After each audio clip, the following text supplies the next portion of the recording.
Hello, everyone. Welcome to Team Shuriken Talk Show. This is episode 2. The subject today is conducting practices as a brand new team. I am Pandemonium, the captain and manager of Team Shuriken. Here with me today we have. Wolfie, let's go. What's your role? I'm a jungler, the jungler, Yeah, he's the the jungler on. Mac Daddy jungler, the carry jungler. Let's go. He's a jungler of Team Shuriken. If you guys like this talk show and if you guys want to see more, we try to do this at least once a week on our stream. We're going to create a YouTube channel, post these on YouTube. That way you guys have access to all the episodes. Otherwise, you can find the episodes in the stream history. They should be labeled.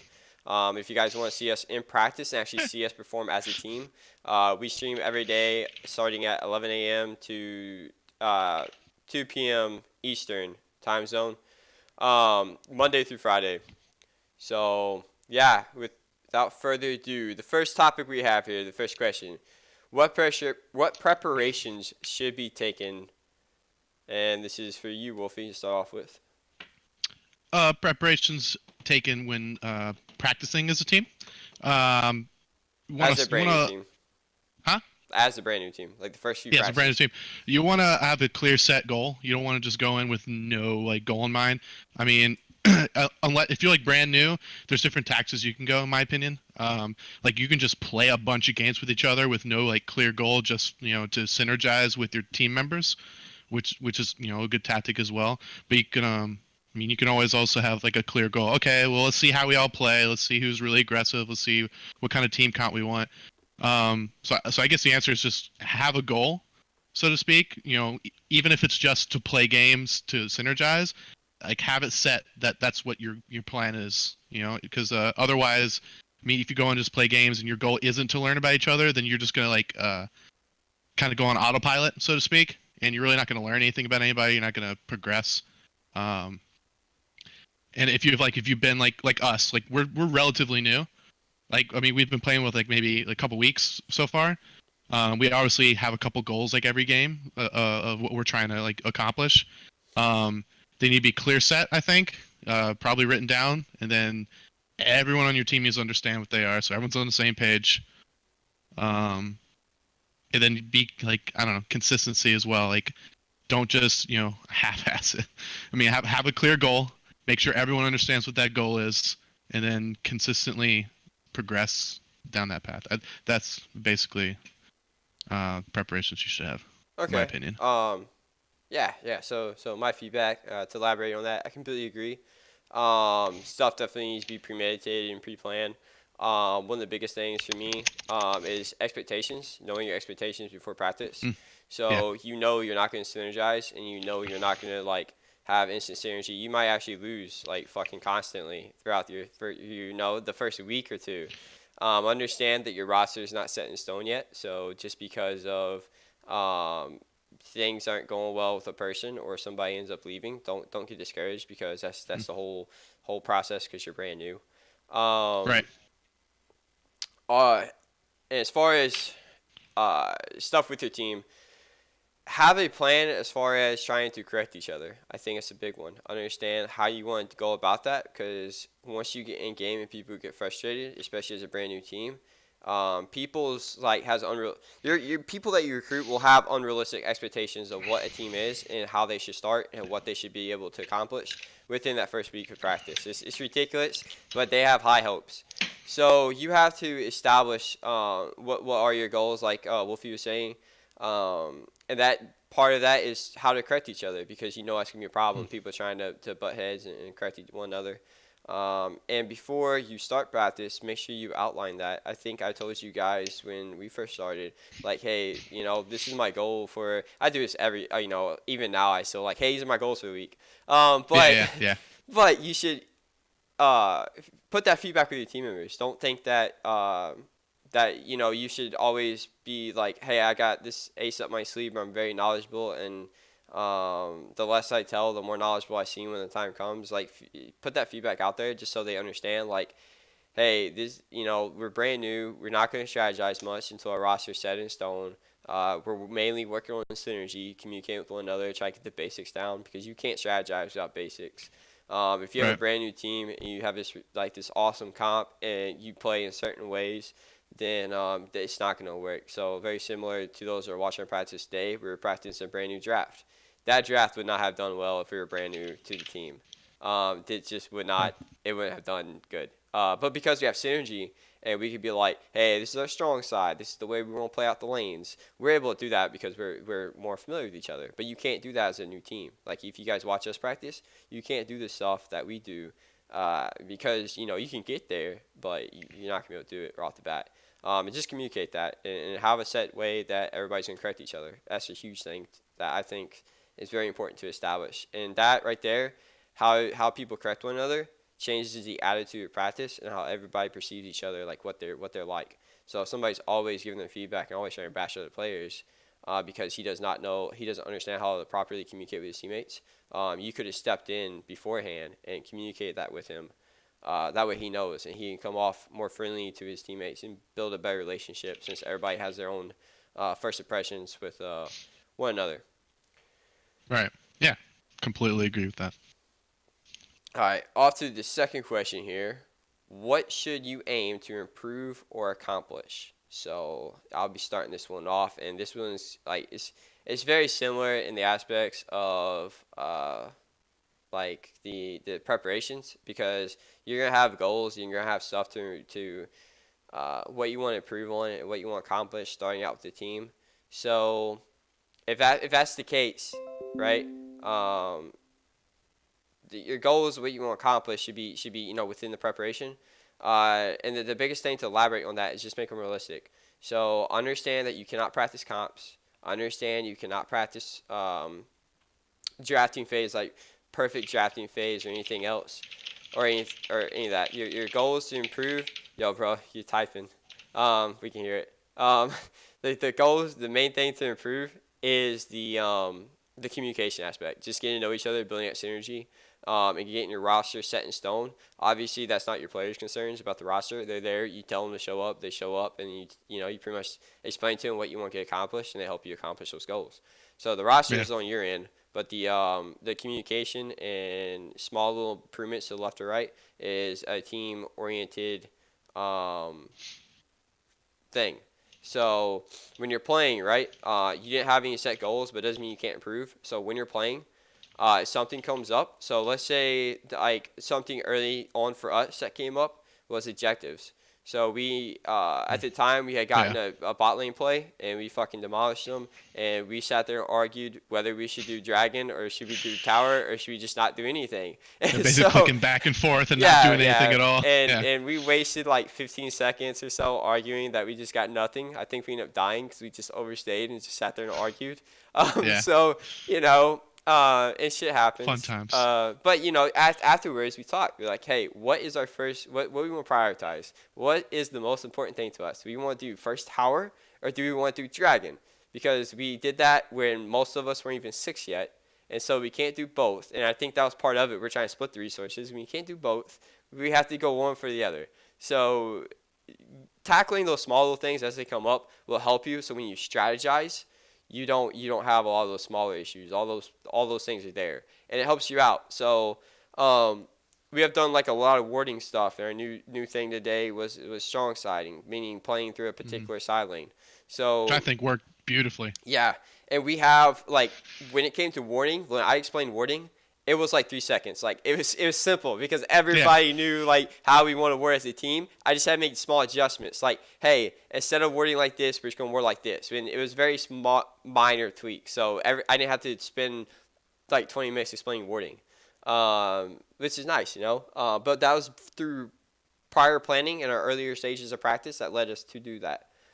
Uh, that's about it. Just don't have high hopes as far as like being able to do survivable stuff and improve as you go. Make small adjustments left or right. You got anything, Admin? Just to kind of go off what you said with like how we made that mistake bot lane where we like could decide what we want to do. Look out for those things because those are the kind of moments where you're like, okay, we can as a team decide what we want to do, like we did. Like those are things to look out for, and those are the things that are going to help progress your team. Like finding out the the arguments and or like the plays where there's like mass confusion between like the whole team. Those are like in retrospect they're bad, but like they're good moments because those are moments you can actually use. Like, okay, let's get clear on this. If this happens, what do we want to do? And that's growth. But you pretty much hit every point. Right. But yeah, And go off the first point a little bit, combining both of these when we're talking about knowing how to correct each other in game. We like as soon as that play happened and we're like, fuck, we fucked up and we just destroyed everything.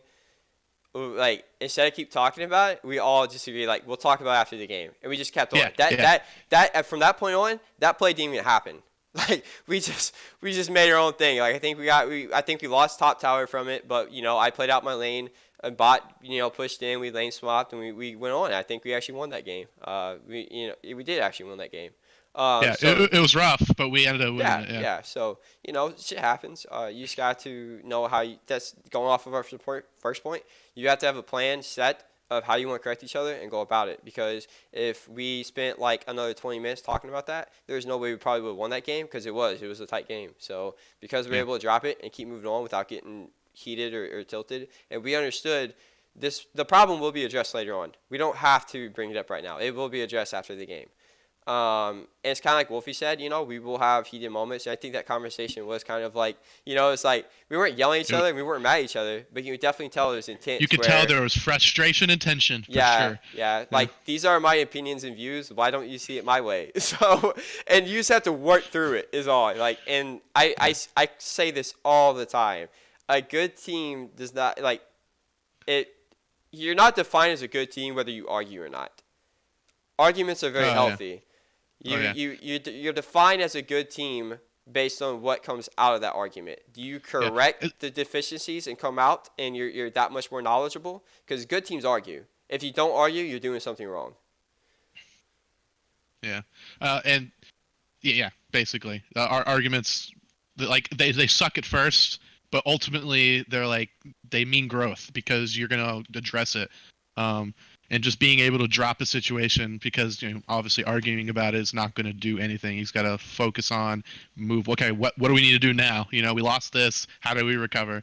And that's like you said, growth. Yeah, So and as players, you gotta understand that sometimes nobody's gonna see your views the way you do, and sometimes you may think that this is one way you should play, but at the end, the other four people disagree with you.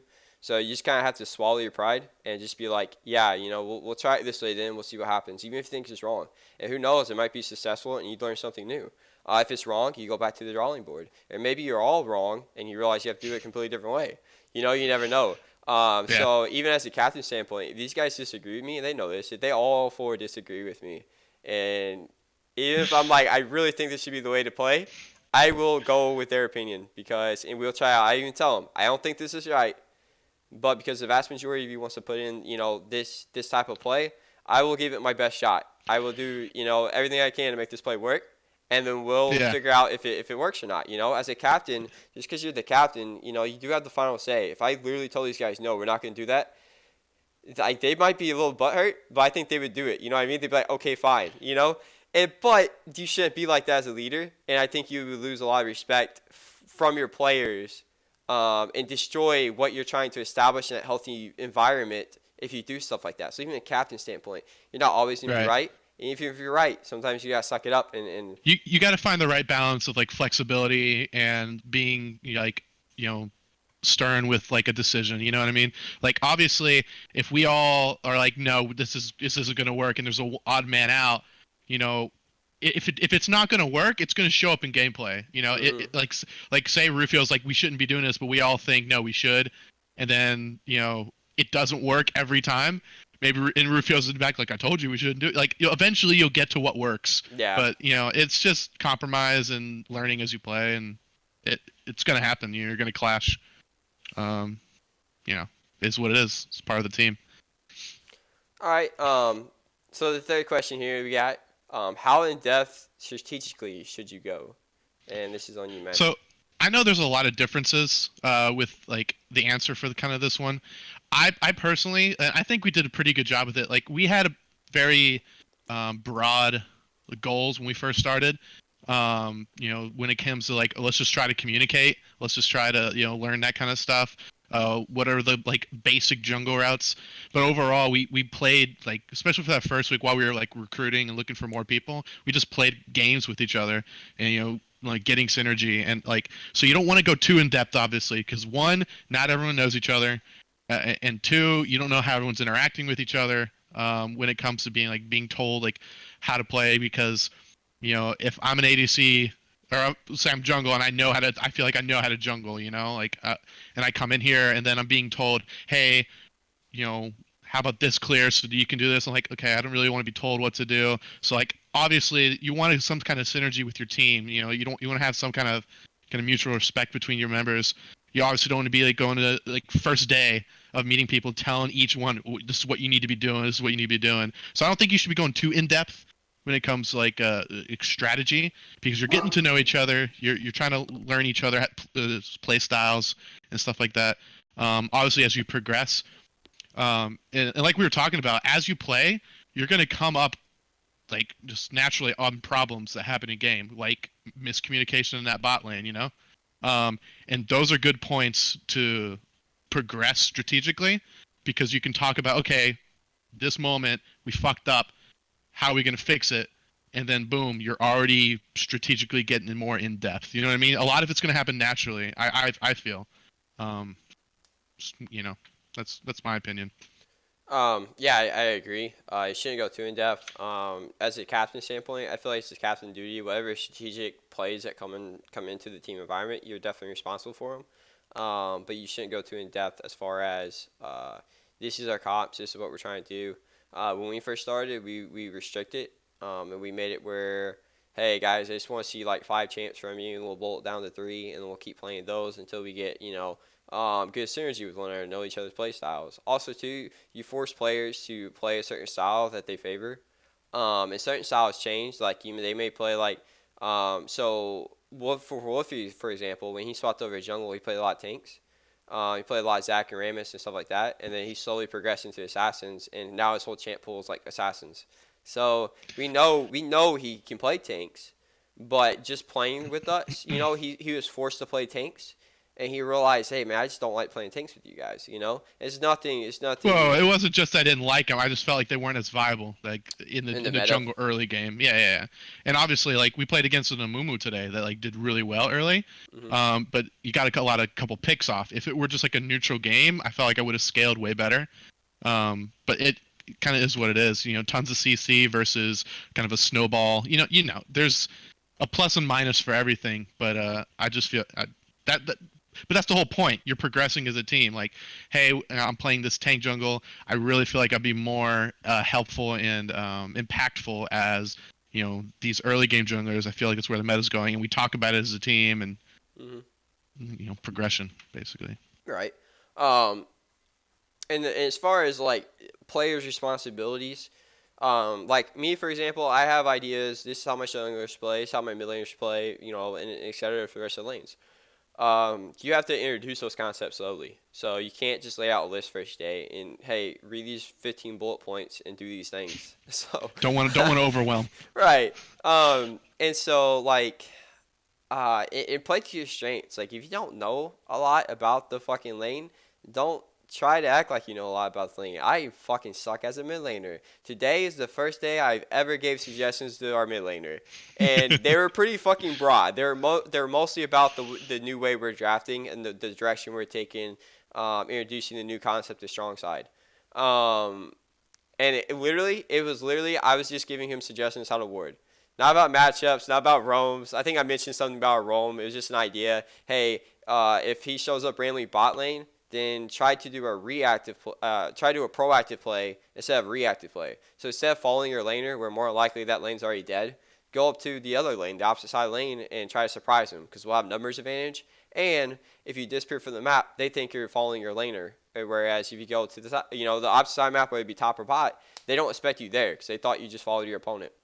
And Yeah, even if they're a team, more likely they'll call it out. They like, we're shitting on them, keep going, just watch out for this guy's coming up, and then he just randomly appears on the other side of the map and it just completely destroys them.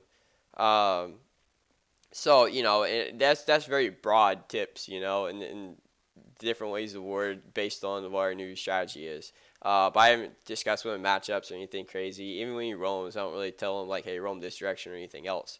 But overall, I think he's a good mid laner. He knows what he's doing. So um, it's like bot lane, for example. Just to give you guys a very specific example of what I did. When it came to teleport plays, there was practices where we were low on numbers or somebody didn't show up or something. It was just me in the bot lane, and I was like, "Hey, dude, this is like we're just gonna practice teleport plays, all practice, and these are my ideal ward placements for me to teleport in and help you guys out." And that's what we did. We practiced teleport plays, all practice for the most part, and we just kept like I was just harassing them in comms, like I got teleport, tell me when to teleport. Go ahead and ward, tell me when to teleport. Um, Yeah. so it's just you gotta introduce small concepts as you go. And some things that you want to talk about can't really be talked about until you watch VODs or they happen in game, and then you bring them up then, just so they can actually see or witness the severity of what you're talking about.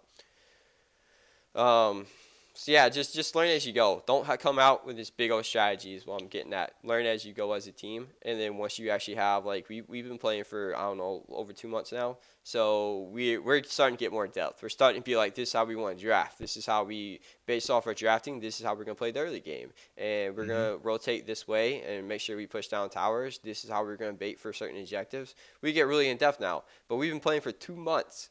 Some people try to throw that all in within the first week. So just take it slow. Patience, man. Patience. hmm Just Your players will stick progress. with you longer too, because they'll be more enjoyable. If you throw out this like complex stuff that you got to pull off, and they get very frustrated because they can't pull off anything because they have to remember 15 different things, it's gonna be very frustrating. They probably won't stick around. Yeah. Agreed. All right, so off to the next topic: how to address issues within practice. And some examples here that we got in parentheses is attitude, macro play, rotations, and solo queue mentality. So issues within practice. We kind of hit on a little bit. Practice as you go. Not practice as you go. Learn as you go. Yeah. Some things like the rotations. After the game, like after your game, if bot lane just started shitting on them, and afterwards they just kept running down bot lane. Like suggest that after the game. Don't do it during the game. Suggest after the game. Be like, hey, what do you guys think about lane swapping when you guys are that far ahead? Because I'm either struggling or we're just going even and we're not pressing our advantage. And just get their feedback. If they say no, I don't think that's a good idea, and you think they're wrong, sit there and tell them what your opinions are and why you think this is correct, and see if they see eye to eye. If they're a good player, like we're all plats, like I expect them to know the difference. If we were a silver team, I'd just be like, no, you guys have to lane swap and just try Good it player. out. Yeah, just try it out, see how it feels, and we'll go with that. And when I was on teams that were lower experience, lane swap was very difficult, but it's something where you can point out like, hey, they do this in LCS because of these reasons. If you can understand why they do it and how it can be effective, then we can pull this off and explain it to them. Show them videos on YouTube. Be like, hey, this is what I want you guys to do. This is how we should be doing it. But don't it should be a discussion, and if you have to get a little bit more direct, you can be a little bit more direct. But make sure you have the facts and the proof to back up why you're right. Don't just tell them we're just going to do this because I said so, or I think this is how the game should be played. Tell them like this is what you do in LCS, and I think this is the appropriate way to go about things. Attitude shouldn't really be a factor. You've already listed out like how you're going to correct each other, how you want to go about practice. If they further disrupt practice, that might be an issue where you have to talk to the player. And if that doesn't work, where there's still issues after you talk to him because he just either didn't care or just misunderstood or he has a completely different attitude or viewpoint on how to play the game, then you might have to end up kicking that individual for the health of the team and making sure that you're a long lasting team. You won't have this one player who can destroy your whole thing you're creating. And Yeah. solo queue mentality is just pointing out mistakes afterwards. Be like, hey man, you're being way too aggressive on objectives or something of that nature. And you And get your fair share of solo queue, especially when you start off, hmm because that's all you. That's what you know. You know. and you recruit players, that's all you're gonna see is solo queue mentality. Hmm. If you come, I come from a lot of history, a lot of team history, so I'm very fortunate on that part. Trying to be the captain and trying to direct the team in the right direction. Not saying I'm perfect or I know everything, but I think I come into the team with a lot more knowledge and a lot more experience than what the average player does. So I was able to lead them into the right direction. If you don't understand how to play, you guys are playing, you feel like you never have teamwork together, it might be time for you to look for a coach or something of that nature, or just start watching LCS together as a team and understand what they're doing and try to well, you won't understand what they're doing. Try to understand what they're doing. Like, why did they rotate in this direction? Why do they, when the jungler comes in wards, like, notice that he's bringing the top laner with him in case something happens to the jungler. Uh, Watch it Yeah. and try to analyze what they're doing and why they're doing it. You got anything, Abin? I mean, you hit pretty much every point, Okay. and like we've been kind of addressing a lot of it as we got to this question too, just about the addressing certain issues. Um, but yeah, solo queue you're gonna see on every brand new team, because unless every person on your team has like a huge team experience background, they're gonna play solo queue. It's all they know, and then like you said, there's certain things you address. You try to find a basis that you agree on, and if not, you wait until after the game to address it. But yeah, I mean, I Out, agree with out of everything you said. out of all the team experience we've had so far in Team Shuriken, and out of the people that we've swapped out in rosters, what do you Yeah. think was like the biggest? What is the biggest thing you remember for like a solo queue mentality? So like something the Like an team had to example of solo address. queue. Yeah, within the team. Does anything stand out? So Somebody give like them a real something. example. Yeah. So something that like I would do in the jungle is if the enemy jungler invaded, I would like in solo queue, I never expect my mid laner or top laner to come down and help me. Like it's something that in solo queue doesn't happen. You can ping all you want, it's not going to happen. So I either try to fight them myself, or I have to run away completely. And obviously in this team play, I can say, hey, he's here, come help me, and then they're going to come. That's something you depend on your teammates to help you do. And so like especially starting off, I would always fight by myself. Usually give up a lead when I could have just pulled back, waited 3 seconds, and then we could have double teamed him or triple teamed him. It's that kind of solo queue mentality. As an example, in the jungle, doing things by yourself when you have team members that can rotate. So that's an example. Okay.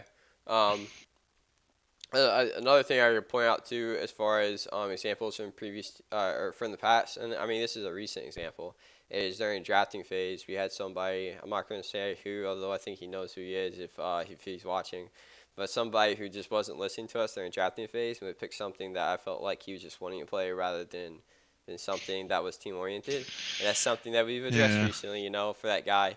We were just like, hey man, like you got to, like this is like I gave him the exact example of like what day happened and what was the scenario, and we said that you should be playing a tank and you played somebody that was poke, and and when we played, the engagements you made and the stuff, the plays you made would probably been successful if you were a tank because it fit the comp, but you picked poke and you kind of fucked the rest of our team over.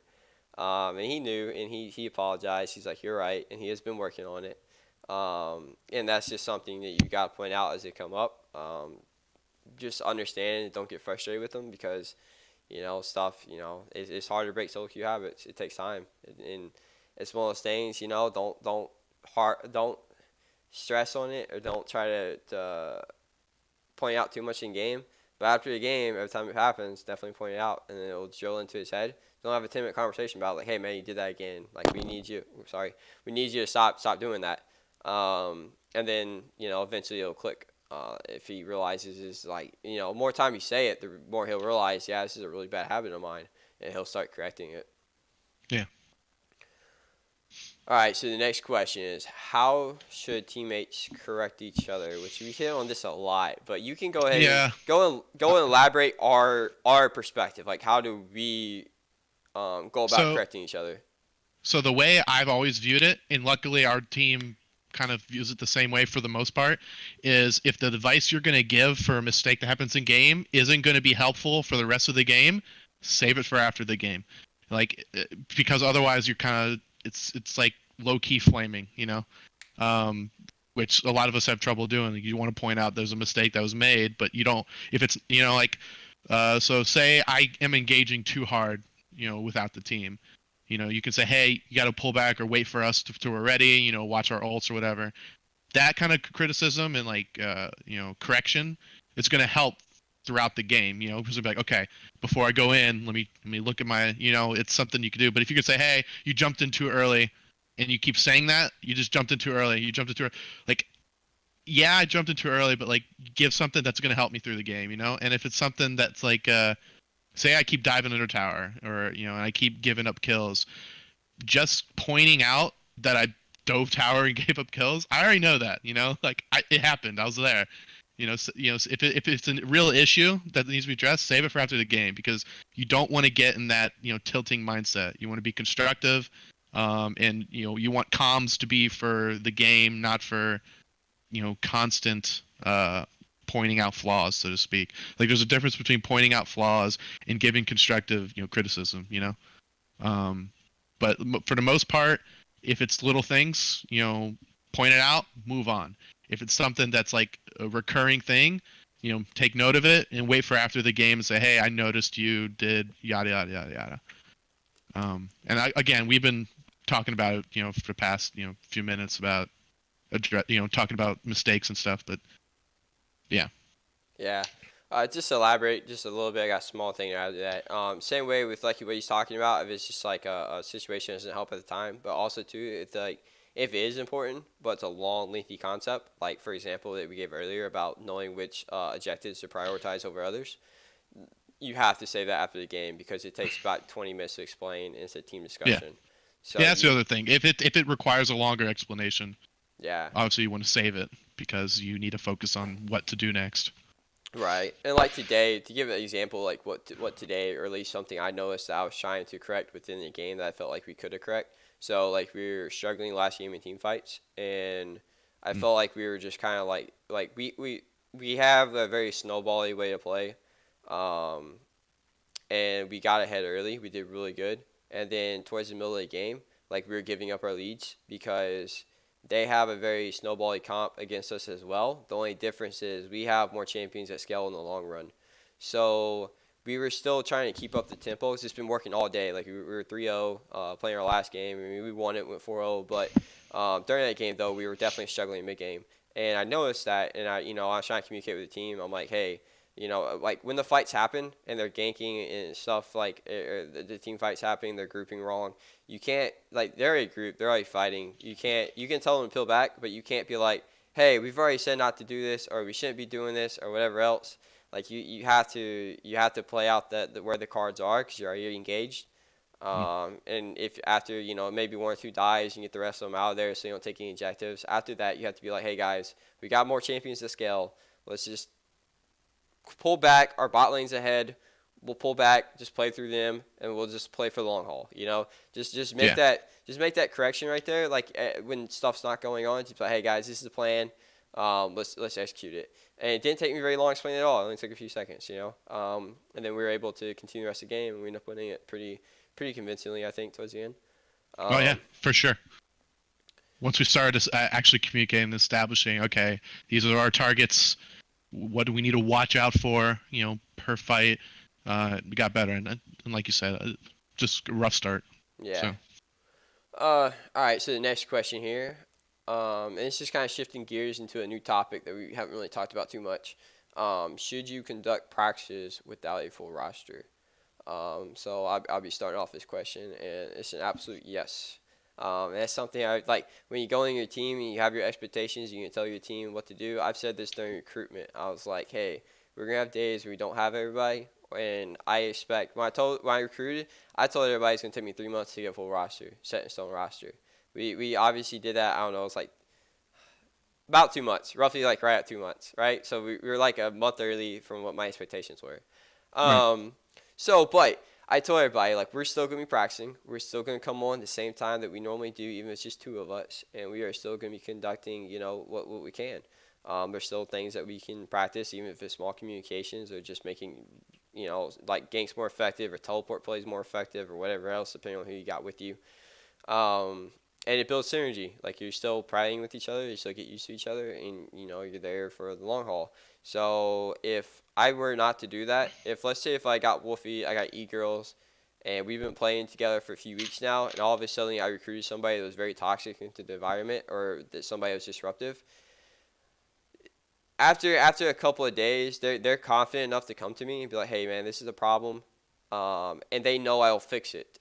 Whereas if I waited until we had the full five and got everybody together and introduced that guy all at once with the team, and they were unfamiliar with me and my leadership style, and they felt unconfident in the environment I just created for them, now they're gonna leave. They're just gonna straight up leave. I just lost two good players off of this toxic guy, and it wasn't because I wasn't gonna get rid of them. They were just they just didn't know what my leadership style was, and they were inconfident that I would kick that guy out.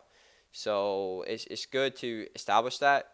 And even as a leader, if you're not a strong leader, doing that a little bit beforehand helps you out because if I know that I get this toxic player in here, I can communicate with my teammates and have their support. Whereas if I say, well, if I kick this guy, we're back to not have a full roster, so everybody's gonna be discouraged.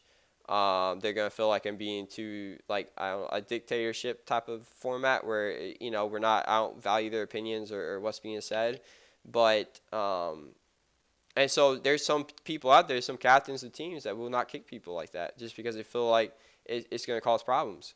But if you have the support of your teammates, even if you're not a strong leader, sometimes that can generate quicker decision making and better decision making as a captain standpoint. Right. And I think you need to be careful, like especially if you feel like you have a problem with a particular player when it comes to just whatever, and you want to consult the rest of your team about it. You need to be careful that you don't want to just create a situation where you're just ganging up on them. For you don't want to address the hey, do you think I should kick this guy? Like you gotta have some more tact. Like hey, what do you think of this person? Get like everyone's opinions, and then you as the leader can make an educated decision based off that. And I think that's very important to like distinguish that you're not looking for like you're not just saying hey, am I right in wanting to kick this guy? You want to look for what the team's like non-biased what they think about him. You know what I mean? Yeah, I think you're trying. I I'm not think. getting the right point. You know I'm trying to get. Yeah, I know where you're The getting point I'm at. trying I to get think I across. think where that comes in, if the player's been around for a while and he's been on the team for a long while, then it's a little bit more personal. However, if you're a brand new team, this guy's only been playing with you for a week, and there's clear, definite issues. Sometimes as a captain, jumping on them immediately actually shows stronger leadership where the teammates know, like, hey, this guy will fix issues as they come up. So we had a guy in the past that we recruited that wasn't showing up for practice. Like after we said, like he played with us for a couple days, we're like, dude, you're good. Hmm. You voice your opinions very well in a mature manner. We like your playing style. We definitely want you on the team.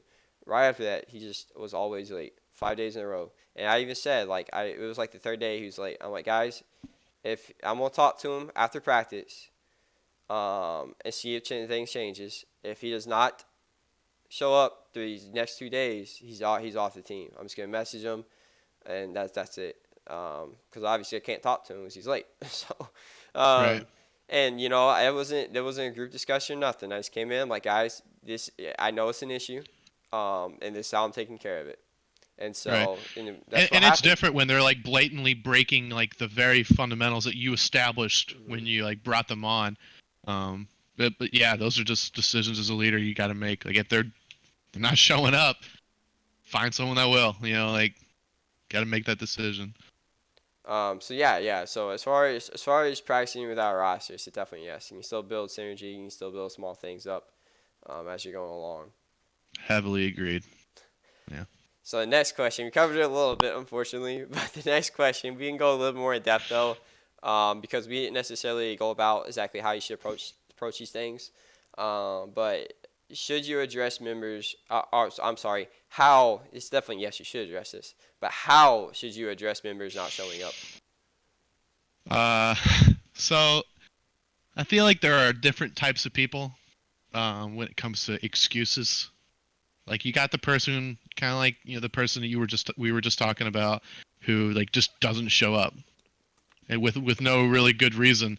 Like, oh, okay, you're gone. Well, Like he gave reasons, but I didn't buy them. I told him that they're not well, they were valid like kind of enough. lackluster. But Yeah. like for an example, like one of my first practices, like my job called me in, and it was and I like established that hey, this is very rare, but this happened. Hmm. Nothing I could have foreseen. I hope you can excuse me. Like you as somebody, you didn't really know me at the time, but like that's something that seems very reasonable. But like say I keep having a legitimate excuse every other day, like at some point it's like, okay, hey, I got to make a decision here. It's not that you might be you're in a situation where you're just missing a lot, and it might not be your fault, but we need somebody that isn't in a situation where they're missing a lot. It's nothing against you, I guess. Like you got to find a fine line between being too lenient with acceptable excuses, because people can just make up acceptable excuses. For all you know, I made that up. I didn't, but for all you knew.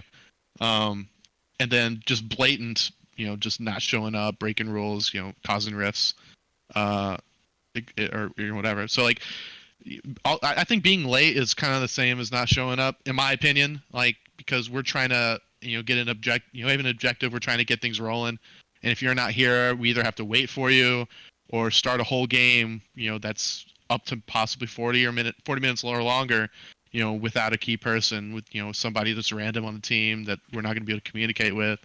Um, so like, it's very important that you need to be here at practice, but obviously, and it gets easier the longer you're with the team, obviously, because like you and me, I've been together for I think the longest out of everyone here, right? Yeah, yeah, So like, if I say, hey, something came up, you're obviously gonna have more faith that I'm being legit and that, like, it's actually something that came up than you would if I were brand new. right. Um, you know, I think you just need to find a fine line. Like, you obviously have to have a set rule. Okay, hey, you miss maybe so many practices. Uh, Something's got to change. Whether it's your fault or not. I'm looking for somebody who can be here. Maybe you're in a situation where you just can't. You know, it's a tough thing to talk about, because you don't know. Like, Yeah. it's a tough question. I think you Um, just have to find a fine guideline of, you miss so many, despite what the excuse is. I got to find someone who's going to be here. yeah. Yeah, this goes back to our last talk show too, our last episode. As far as recruitment, like when I recruited everybody, I laid out my expectations for them. I told them Hmm. like I want us to make practice. I understand this is a hobby. It's not a job. We're not professionals, but it's a hobby, and the reason why it's a hobby because that's what we want. We want that one step above casual play, and we want to Yeah. experience the 5-man feel. Um, and if you have people that aren't committed to that, then you can't experience it. So Yeah. Agreed. laying out those outlines, and I told them, as long as you let me know beforehand, I won't dock you for it. However, if it's a pattern or it's a consistent thing, I'll talk to you, and if it can't be fixed, then I got your review. Um,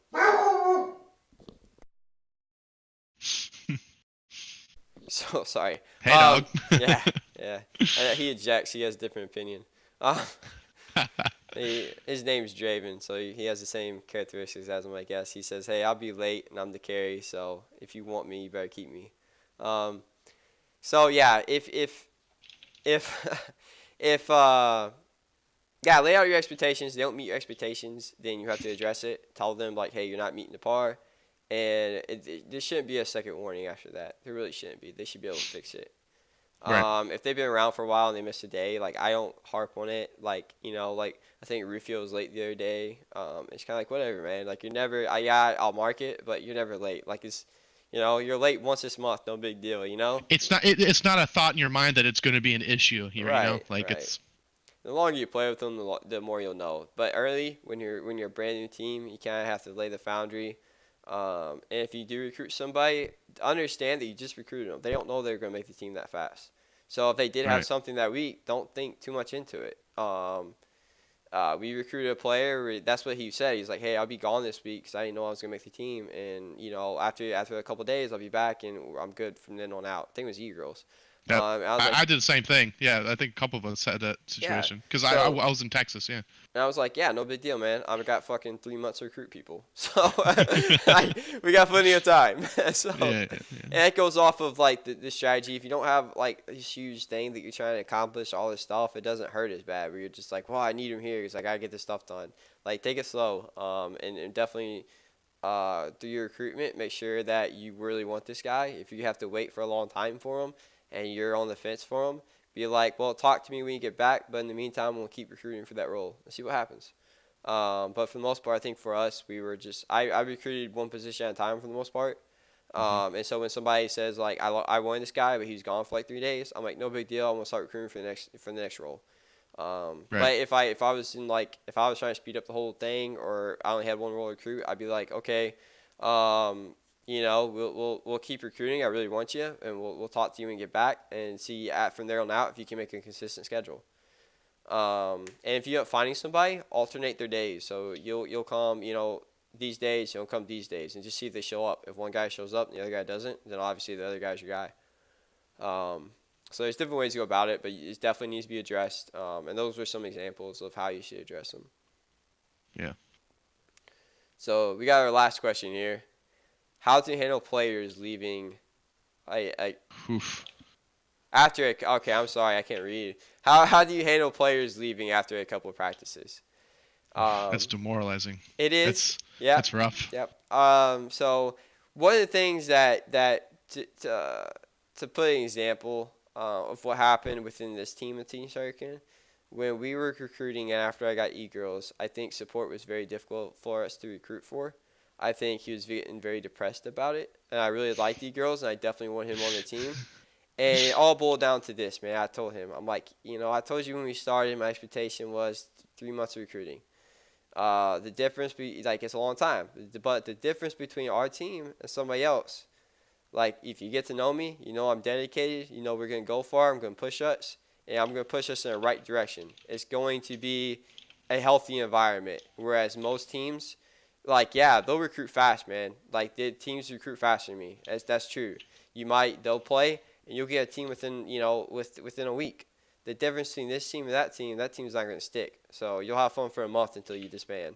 With us, Yeah. yeah, we're long term, man. So you have to make decisions. Is it really that important for you to get support that fast, or would you rather take a better approach where it's a long term approach? And explain my expectation to them. Like, it's my expectations, man. I didn't lie to you, and this is how I'm going about doing it. And yeah, you can recruit. I'm being truthful, man. You can go to somebody. They will recruit faster than me. They will. You'll have a team up in no time. But the difference is, I promise you, and the reason why I'm saying I promise you is I've been on other teams. This ain't the first team I've ever had. Um, that it's gonna be difficult, and that's the reason why I made a team. I before Team Shuriken, I told you guys I had a different team. It was called Alpha Predator, and I was on that team for 9 months before I had to leave because of the transition out of the Marine Corps. But before then, that's all I did was trying to find teams. I didn't think they were serious. I didn't like the structure. I don't think the captains knew what they're doing, or they were pussies and didn't want to kick out the people that needed to be kicked. Yeah. So I was like, I'm just gonna take over and do my own thing, and I No learned backbone. yeah, I learned a lot from Alpha Predator. It's a good group. I think now they're called Trash Gaming or something. They changed up their name and did other stuff, but they're still around. They're like 2 years old. Trash gaming. Yeah, and so I didn't go back to them afterwards because they recruited a top laner. No, it's no offense. They even took me on as a sub, and they said like, we'll if the spot opens up, we'll put you back in. But I did my own thing for a while. Told them no, thank you. Did my own thing for a while. Now that I want to get back in competitive, I made Team Shuriken, and we're doing things differently that I think we're actually improving off of Alpha Predator. Like we're speeding up faster and doing things better. Um, but yeah, having those expectations is mine. Keeping a positive morale when people leave, and if the people know that you're a good leader and you have these goals set for your team, they're gonna stay because they don't want that. I promise you, most people that you recruit, they've been around for a while. They've played League of Legends for a while, especially for higher elo, and they've been on other teams that just don't stick around. They know what you're talking about. So yeah, just Yeah. keep positive morale for your team and don't get discouraged as a leader. And it will be discouraging. I probably sound more optimistic when people left than it actually was. But that's just because coming from experience, I had I knew what was going to happen. I knew stuff like that happens, and you are the ultimate deciding factor whether that team stays or not as a leader. So if you get depressed, yeah, you can disband it right then and there. You are the guy. Um, but if you want a good team, you have control of that. You have control whether that team keeps going and you have a good team by the end of it. And I was nowhere near when we did have a few people leave or I had to kick them. We were nowhere near our guidelines as far as a full roster within 3 months. It was a lot less than 3 months, and we still haven't even hit 3 months yet. So we're doing. I knew what I wanted and I kept going for it. Yeah. You got anything to add We since like I it. took the whole part of it? I mean, again, you're thorough in your explanations, but it's why I joined a team and then make a team. It's a lot of pressure and like a lot of things that are going to discourage you when it comes to being a leader. So props to you, Panda, for taking that on. But man, it's weird to think about that situation that like you keep trying to like bring people on and you think they're a good fit and then they keep leaving. Like, we had a jungler that seemed like he was gonna be a jungler and then just was gone all of a sudden, for no reason. And if that keeps happening over and over, man, whew, it's tough. But I mean, if this is something you want to do, if the series team is something you want to do, I mean, you obviously will keep at it. That's But why yeah, a stay good vigilant. yeah, that's why a good recruitment process is necessary. You guys can watch our last episode, and we talked about that and went more in depth with it. So I won't do that here. But we definitely hammer down and be like, this is how you need to recruit. This is what to watch out for. And same way, if you're joining a team, this is the stuff that you need to watch out for and determine whether or not it's a good team or not. So you don't waste Yeah. a month on this team and disbands on you. You're back to square one, where you could have joined a better team. Um, so yeah. So a question for you on the side, right? It's in our deal. So I something I'm curious about. Oh boy, Because you've been on other teams, right? I have. Yeah. Okay, so out of like when you joined our team, obviously you won't have like you won't have full faith in me until when you join, because you're just getting to know me and stuff. When when in your eyes did you have full faith in me? Be like, okay, this guy's serious and he definitely knows what he's doing, and um yeah, I guess that's it. Like, when did you decide that? I guess also too, what made you ultimately decide that as well? Like, what was happening when you're like, yeah, I really like this team. I know this is good. So huge impression was when you were recruiting people. Like you like had a game plan. You had a list of things you wanted to talk about when you first talked to me. You had a list of expectations. That immediately was like kind of a breath of fresh air, because you don't get that anywhere. It's just like, hey, you want to join a team? Come play with us for a few games and we'll see if you're good enough. Like it's not. It's like teams are way more than that. Like so like that kind of expectation that you had going into recruiting was immediately something. Okay, he's at least got the right idea. Let's see, and then obviously, after a week or two playing with you, that you kept it up, like you were consistent in your expectations. Then gradually, I was like, okay, yeah, I can get behind this guy. I can stick with this team. They're serious, because I was confident, like that because you were consistent. I was confident whoever you decided you wanted to bring on as a possible member, that they were going to have the same mentality, or else they wouldn't last. Like they wouldn't be here. Um, so yeah, it right from the start, I felt good about it, and then the consistency you kept for that expectation kind of solidified my faith in Okay. the team. Yeah. All right. So yeah, so those that are watching, you try and create your own team. I mean, that's a little insight from our player on our end.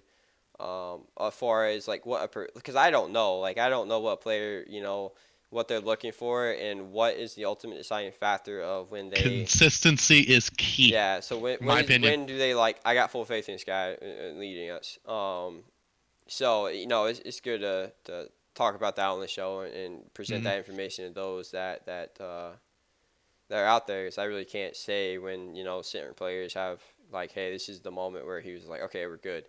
Um, so yeah, I mean that's something good for a leader to know. So, and that's something I didn't know going into it. I just have to. That's the thing. Like you have to, as a player, be like, if I was going to join a team, this is what I do. If I was going to join a team, what do I want to see? And that's what ultimately makes it the factor. Kind of like today when we were going over our team stuff. That was actually like I did it at work. That was 8 hours worth of work on a single piece of paper.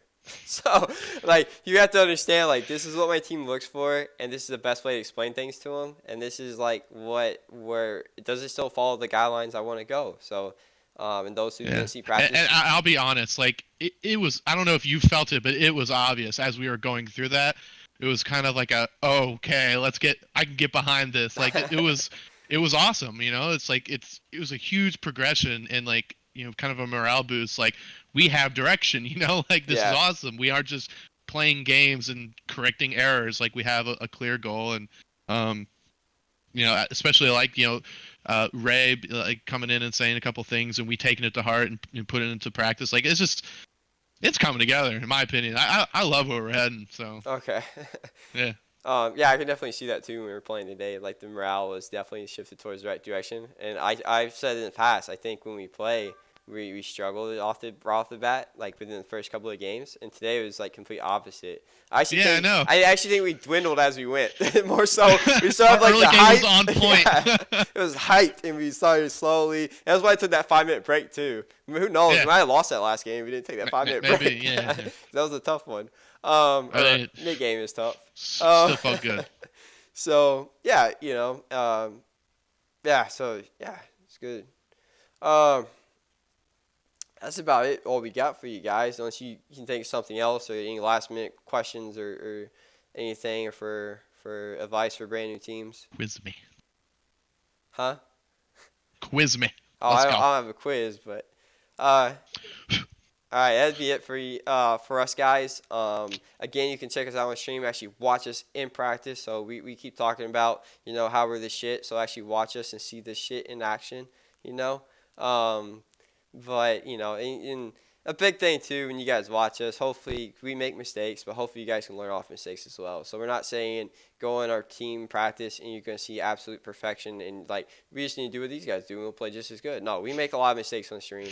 And that's the reason why we film it and record it. And there's times I actually go back and rewatch stuff. Almost every single conversation we have that I felt was heated, I've always went back and watched it just to see what I could have done better as a leader and see if there was anything I could have uh, It's said good to know. I better didn't or know that about you. communicate. Yeah, yeah. Well, I've even posted. I've actually went back and recorded stuff like the conversations and post them up there. Be like, hey, this is what we talked about in case you guys want to go back and rewatch it. Even the ones I didn't record, like the objective thing, I went back and rewatched that. I went back and rewatched the one that we went in that deep conversation. We were talking. Depth was there with us. He was the sport at the time. We did Oh that. yeah, that was a good conversation. Yeah, yeah. So Yeah. I've went back and watched all that. But yeah, and you guys can actually see it in person and understand like on a player perspective, like what they do to improve as a captain, what's the best way to approach things. I'm not necessarily the best at it, but I definitely try. And when errors happen, I definitely make them publicly displayed, not only to my members to be like, hey guys, I'm sorry, I know I fucked up here, and this is what I'm gonna do to improve it. Yeah, But you we guys only can. get better as time goes on. Mhm. And you guys on the stream can see that. You guys will be able to learn off of our mistakes, and you guys hopefully won't make that mistake.